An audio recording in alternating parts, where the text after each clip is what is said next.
C'est au temps de la fin. Bonjour, soyez les bienvenus et qui que vous soyez, d'où que vous veniez, que Dieu vous fasse du bien. Soyez bénis. L'édito du jour a pour titre Sentinelle, que vois-tu? Sentinelle, que dis-tu de la nuit? Sentinelle, que dis-tu de la nuit? La sentinelle répond Le matin vient, et la nuit aussi. Si vous voulez interroger, interrogez. Convertissez-vous et revenez. Ésaïe, chapitre 21, verset 11. Au début du confinement, nous étions déconcertés. Nous avions du mal à voir comment se placer cet événement considérable dans la prophétie, même si le coronavirus marquait une étape importante dans l'avancement du temps biblique. Dans Luc, au même chapitre et au même verset, Luc 21, 11, il y aura de grands tremblements de terre, et en divers lieux des pestes et des famines, et il y aura des phénomènes terribles, et de grands signes dans le ciel. Nous en sommes aux pestes, viennent ensuite les famines, car toujours liées au Covid-19, les économies stoppées sur tous les continents nous indiquent la prochaine étape qui arrive à grands pas. C'est donc le confinement qui est malade. Est-il judicieux? Est-il efficace? Laissons ces questions aux spécialistes. Intéressons-nous à ce qu'ils révèlent de la période dans laquelle nous sommes, nous, la dernière génération. Voilà ses symptômes et ses conséquences. La création de lois liberticides, un monde plus coercitif en gestation, la perspective d'un tsunami économique mondial par d'une part l'arrêt de la consommation et une production atone, et d'autre part par une crise pétrolière sans précédent consécutive au prix négatif du baril. Un virus fabriqué, répandu et grossi par une propagande morbide, possiblement perçu comme un bouc émissaire de la crise mondiale à venir. Car à la vérité, l'économie est fragilisée depuis 2008, par l'accroissement exponentiel de la dette des pays, par le jeu dangereux de la planche à billets des banques centrales et des placements toxiques sur les marchés boursiers. Une des conséquences pourrait être la faillite des banques entraînant la fermeture des comptes de leurs clients. Une action programmée de la ruine des petits actionnaires au printemps, tandis que des actionnaires lourds vendaient leurs actions en décembre 2019 et janvier 2020.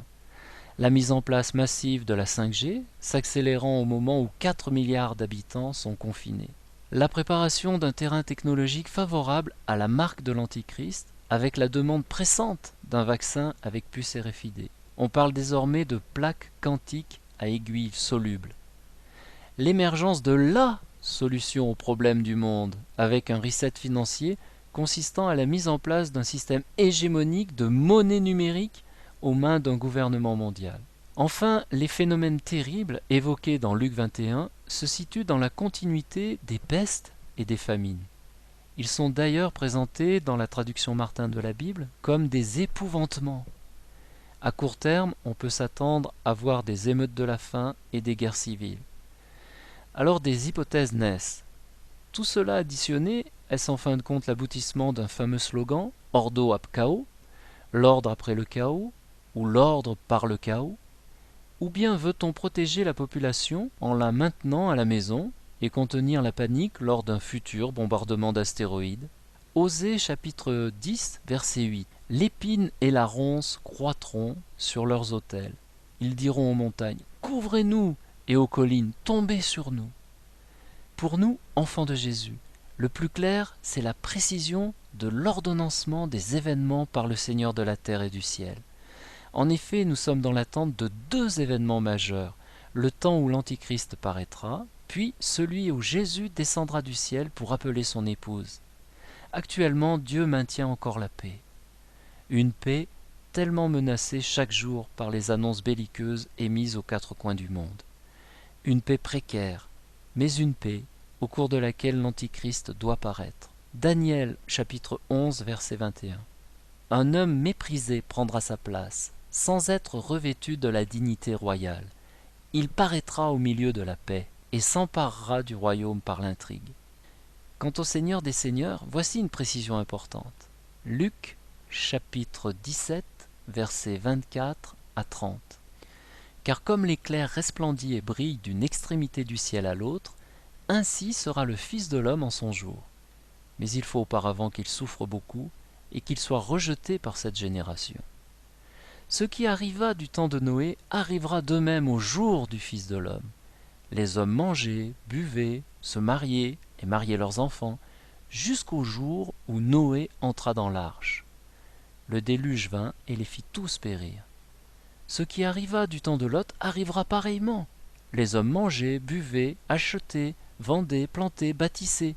Mais le jour où Lot sortit de Sodome, une pluie de feu et de soufre tomba du ciel et les fit tous périr.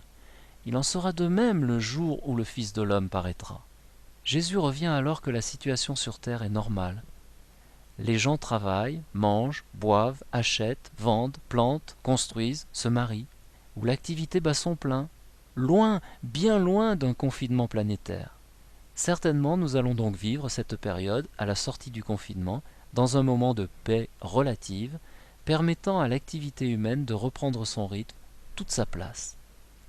Alors l'Antichrist, aussi appelé Antéchrist, Anté signifiant avant, l'Antichrist, celui qui doit venir avant le Christ, sera dévoilé par le Saint-Esprit à l'épouse que viendra alors chercher le Seigneur. Il y aura de grands signes dans le ciel. Apocalypse chapitre 6, versets 12 à 17. Je regardai quand il ouvrit le 6e sceau, et il y eut un grand tremblement de terre. Le soleil devint noir comme un sac de crin, la lune entière devint comme du sang, et les étoiles du ciel tombèrent sur la terre, comme lorsqu'un figuier secoué par un vent violent jette ses figues vertes. Le ciel se retira comme un livre qu'on roule, et toutes les montagnes et les îles furent remuées de leur place.